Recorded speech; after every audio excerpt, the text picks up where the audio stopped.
दिल्ली देश की राजधानी है और केवल दिल्ली वासी नहीं, पूरे देश के लोग चाहते हैं कि दिल्ली एक खूबसूरत शहर हो, सुंदर शहर हो।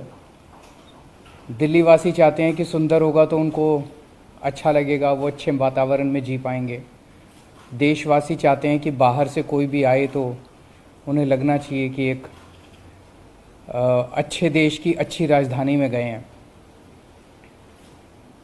लेकिन दिल्ली के अंदर पिछले कुछ सालों में हमने काफ़ी इम्प्रूवमेंट किए, शिक्षा के क्षेत्र में, स्वास्थ्य के क्षेत्र में, बिजली के क्षेत्र में, पानी के क्षेत्र में। लेकिन सफाई बहुत ख़राब है, चारों तरफ कूड़ा ही कूड़ा है। दिल्ली के अंदर बहुत ज़्यादा कूड़ा है, जिसको लेके थोड़ी शर्म भी आती है सबको कि हमारी दिल्ली इतनी गंदी क्यों है। और ख़ासकर ये जो 3 कूड़े के पहाड़ हैं, भलसवा, गाज़ीपुर और ओखला, ये केवल शर्म का कारण नहीं, लेकिन आसपास जितनी आबादी रहती है उसके लिए तो बिल्कुल नरक की ज़िंदगी है। एक एक पहाड़ के आसपास कई कई किलोमीटर तक इन कूड़े के पहाड़ों की बदबू पहुंचती है। चारों तरफ मच्छर मक्खी हैं। इन पहाड़ों पे जब तब आग लग जाती है, उसका धुआं चारों तरफ फैलता है। अगर आसपास के लोगों से पूछें तो एक तरह से उनकी ज़िंदगी जो है वो नरक बन चुकी है।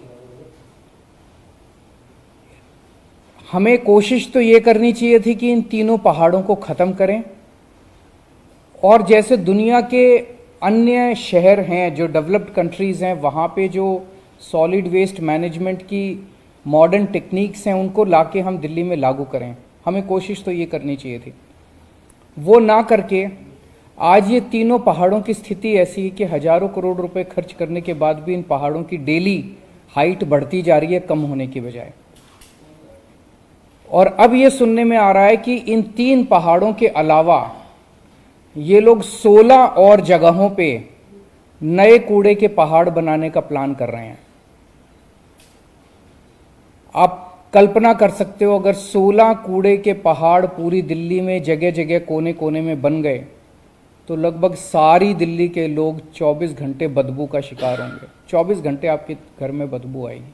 फिर ऑलमोस्ट हर इलाके के अंदर एक कूड़े का पहाड़ होगा, 24 घंटे बदबू आएगी, चारों तरफ 24 घंटे मच्छर मक्खी होंगे पूरी दिल्ली में, चारों तरफ धुआं ही धुआं होगा, और दिल्ली एक तरह से कूड़े के पहाड़ों की राजधानी बन जाएगी।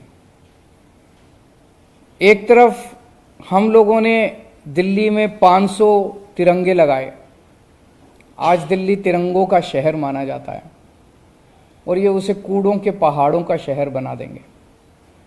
हम दिल्ली के अंदर ढेरों झील बना रहे हैं, बहुत जल्दी दिल्ली झीलों का शहर माना जाएगा। हम दिल्ली के पार्क्स और गार्डन्स को बहुत बड़े स्तर के ऊपर डेवलप कर रहे हैं। कोई भी दिल्ली में आएगा तो देखेगा खूबसूरत पार्क और गार्डन्स होंगे। दिल्ली पार्क्स और गार्डन्स का शहर माना जाएगा, और ये कूड़े के पहाड़ों का शहर बना रहे हैं। आज दिल्ली अपनी शिक्षा और स्वास्थ्य सेवाओं के लिए विश्व भर में मानी जाती है, और ये लोग इसे कूड़ों का पहाड़ शहर बनाना चाहते हैं। मैं समझता हूँ कि दिल्ली वासी भी इससे बहुत नाराज़ होंगे और देशवासी भी नाराज़ होंगे अगर देश की राजधानी को इस तरह से कूड़ों का पहाड़ बनाया गया। हम इसका सख्त विरोध करते हैं, और मैं समझता हूँ सभी दिल्ली वासी जो है इसे बिल्कुल किसी भी हालत में 16 नए कूड़े के पहाड़ कबूल नहीं करेंगे, और जो मौजूदा 3 पहाड़ हैं वो तीनों पहाड़ भी ख़त्म होने चाहिए। अगर जो जिस तेजी से इसको डिकम्पोज करने की कोशिश हो रही है पहाड़, उसमें भी बहुत लंबा समय लग रहा है। दूसरी तरफ आपने क्या सेंट्रल से इसके बारे में बात की, क्योंकि राजधानी है। एलजी साहब से मेरी बात हुई थी पिछली मीटिंग में, मैं उनके पास डेटा लेके गया था। मैंने कहा जी देखो, हर कूड़े के पहाड़ का डेटा था। जैसे उसमें से एक पहाड़ का था कि 2500 टन कूड़ा डेली आ रहा है वहाँ पे, और 1500 टन की प्रोसेसिंग हो रही है, तो 1000 टन कूड़ा डेली ऐड हो रहा है वहाँ पे। कम होने की बजाय रोज़ ऐड हो रहा है, तो पहाड़ कम नहीं हो रहे, पहाड़ डेली ऐड होते जा रहे हैं। सर, दिल्ली में बीजेपी बार बार दावा करती है कि हमने करोड़ों की मशीनें लगा दी, बहुत कुछ कर लिया, लेकिन वो पहाड़ की हाइट कम फैलता जा रहा है, जो असली रिपोर्ट है। बिल्कुल कोई काम होता हुआ अब तक दिख नहीं रहा है। वो पता नहीं मशीनें कितनी लगाई कितनी नहीं लगाई, लेकिन मैं समझता हूं कि आज 21वीं सदी के अंदर इन पहाड़ों को से निपटारा पाना कोई मुश्किल काम नहीं होना चाहिए अगर नीयत साफ है तो। पहले ये लोग कहते थे कि इनसे सरकारी स्कूल नहीं चलते, हमने सरकारी स्कूल चला के दिखा दिए। ये कहते थे इनसे सरकारी अस्पताल नहीं चलते, इनकी सारी सरकारें जो है वो हाथ खड़े कर देती हैं, हमने सरकारी अस्पताल चला के दिखा दिए।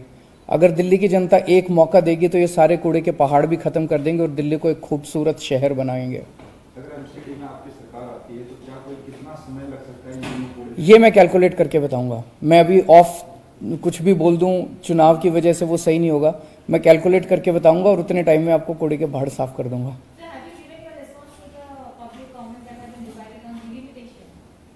वो बना रहे हैं, हमारे लोग बना रहे हैं। Maybe in a day और two we will be ready with it. About what? वो अभी सारा बना देंगे तो आपके we will come back to you.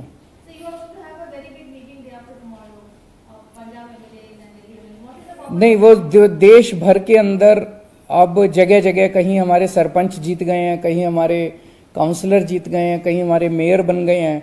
तो पूरे देश भर में जितने भी इलेक्टेड रिप्रेजेंटेटिव्स हैं, सरपंच से पंच मेंबर से लेके और मुख्यमंत्री तक, उन सब की मीटिंग बुलाई गई है। सो इट्स बेसिकली जस्ट एक तरह से पूरा दिन सब लोग बैठेंगे, आपस में एक दूसरे से मिले नहीं है, सब लोग बैठेंगे और आगे की चर्चा करेंगे। सर, बीजेपी एक के बाद एक स्टिंग ऑपरेशन लेकर आ रही है, कल भी एक स्टिंग ऑपरेशन। तो मनीष सावत जी ने तो कह दिया भाई ये सीबीआई में जांच चल रही है, सारे स्टिंग ऑपरेशन सीबीआई को सौंप दो। सीबीआई सोमवार तक कर ले, 4 दिन तो बहुत होते हैं। जांच कर ले, अगर कुछ गड़बड़ है तो गिरफ्तार कर ले, और गड़बड़ नहीं है तो सोमवार को माफी मांग ले।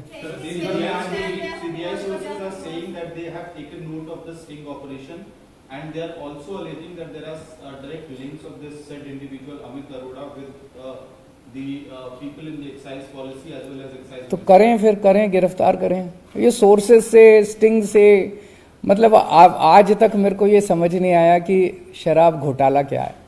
पहले बोले जी 1.5 लाख करोड़ का, इनका एक नेता बोला 1.5 लाख करोड़ का घोटाला है। दिल्ली का बजट ही 70,000 करोड़ है, 1.5 लाख करोड़ का घोटाला कैसे होगा? एक और नेता बोला जी 8,000 करोड़ का घोटाला है। तीसरा नेता बोले जी 1100 करोड़ का घोटाला है। एलजी साहब बोले जी 144 करोड़ का घोटाला है। सीबीआई ने अपनी एफआईआर में लिखा कि 1 करोड़ का घोटाला है।